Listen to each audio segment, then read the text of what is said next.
Velvet Voice ASMR.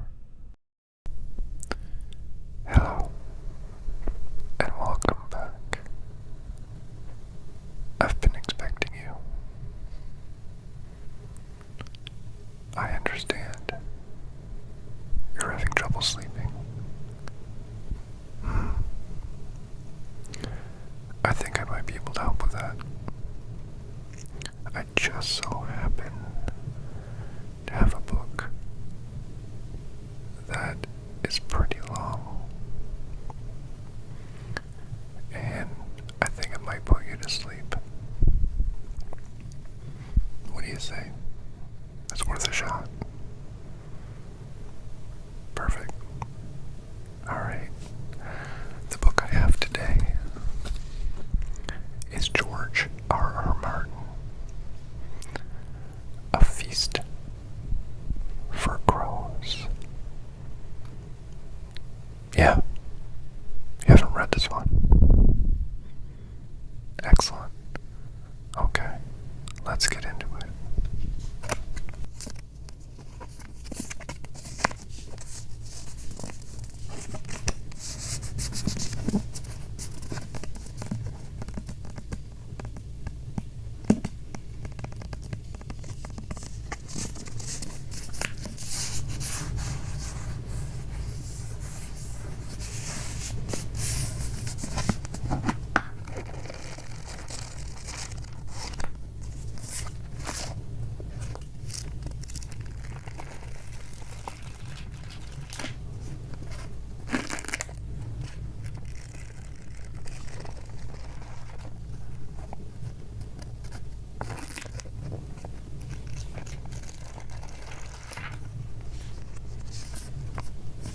Okay, enough fooling around.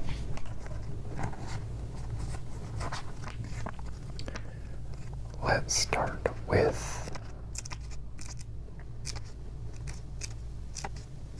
you know what, I could start with chapter 1, but seeing as this is a very long book, let's just pick a number. Let's go with page 492.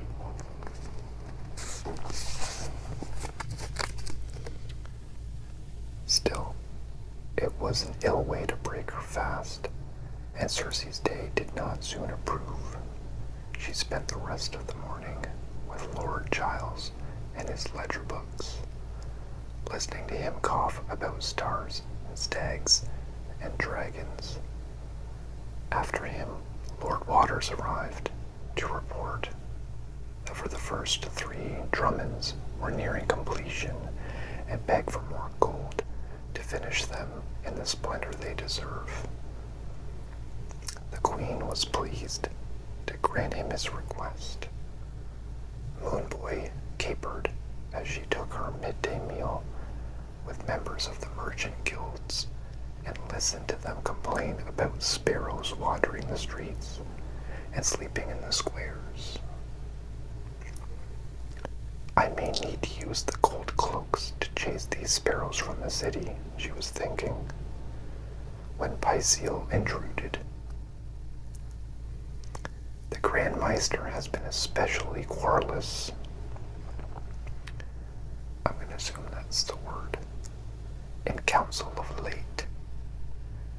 At the last session, he had complained bitterly about the men that Lorraine Waters had chosen to captain her new Drummonds. Waters meant to give the ships to younger men, while Pyseal argued for experience, insisting that the commands should go to those captains who had survived the fires of the Blackwater.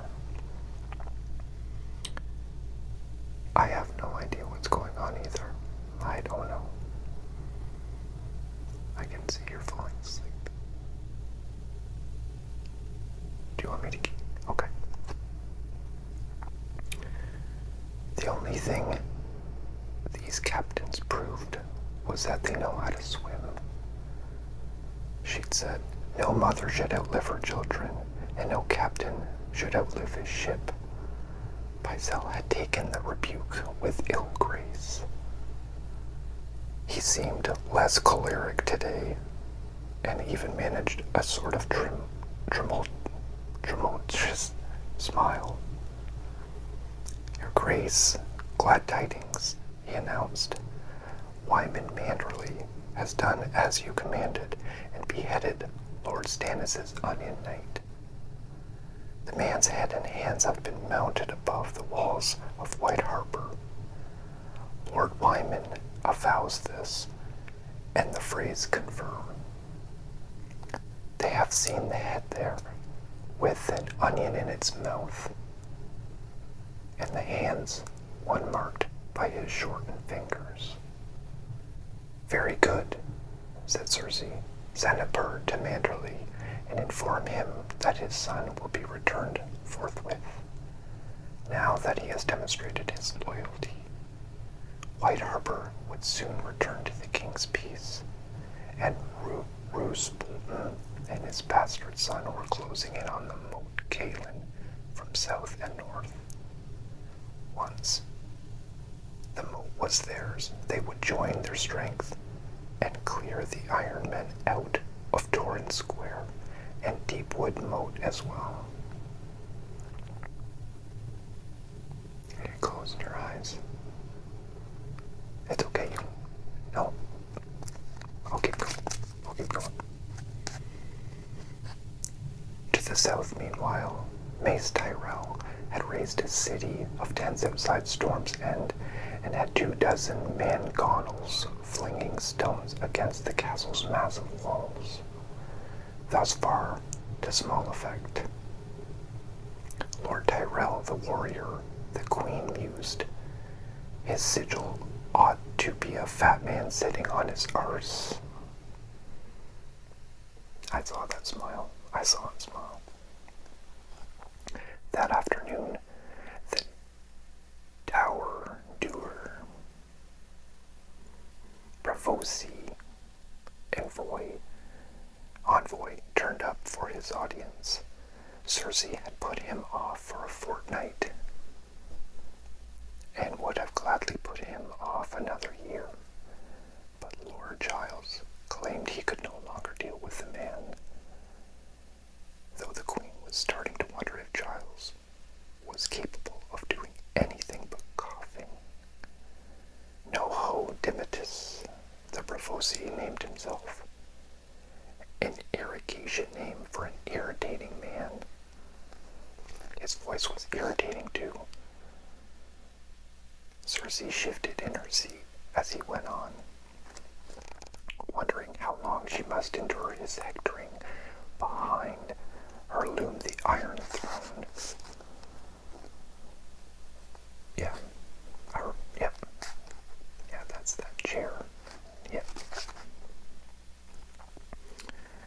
Alright, where was I? You're distracting me. It's okay.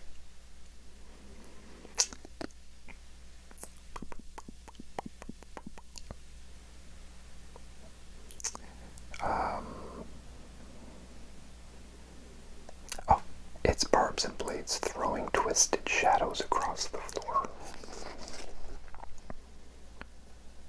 Only the king or his hand could sit upon the throne itself. Cersei sat by its foot in a seat of gilded wood piled with crimson cushions. When the Bravosi paused for a breath, she saw her chance. This is more properly a matter for our Lord Treasurer. Would you like me to keep going?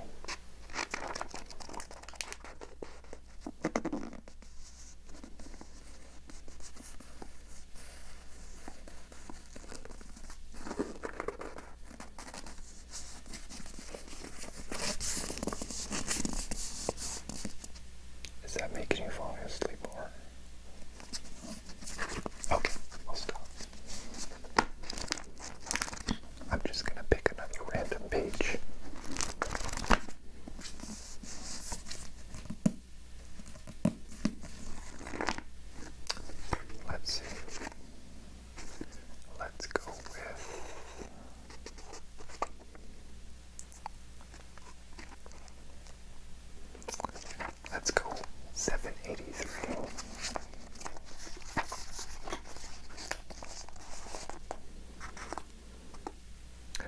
least no one has burned it down. At Salt Pans, they had found only death and desolation. By the time Brienne and her companions were ferried over the quiet isle, the survivors had fled and the dead had been given to the ground, but the corpse of the town itself remained, ashen and unburied. The air still smelled of smoke, and the cries of seagulls floated overhead, sounding almost human, like the lamentations of lost children. Even the castle had seemed forlorn and abandoned, gray as the ashes of the town around it. The castle consisted of a square, girded by a curtain wall, built so as to overlook the harbor. It was closed tight. As Brienne and the others led their horses off the ferry, nothing moving on its battlements but banners.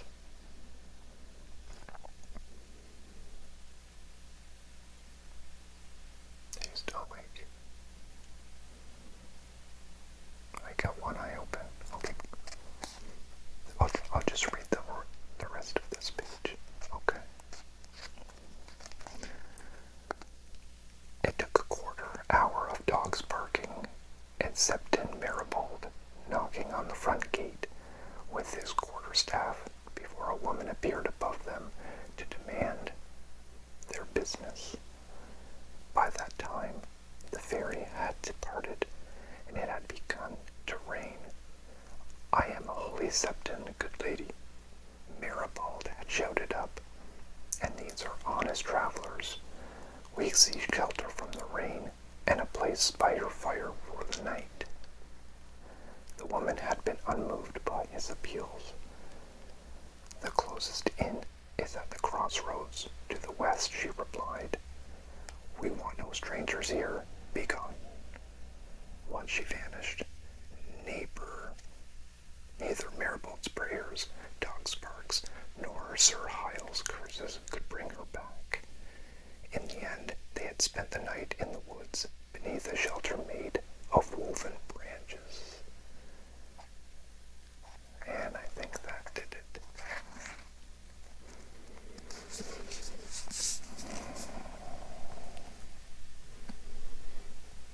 Works every time.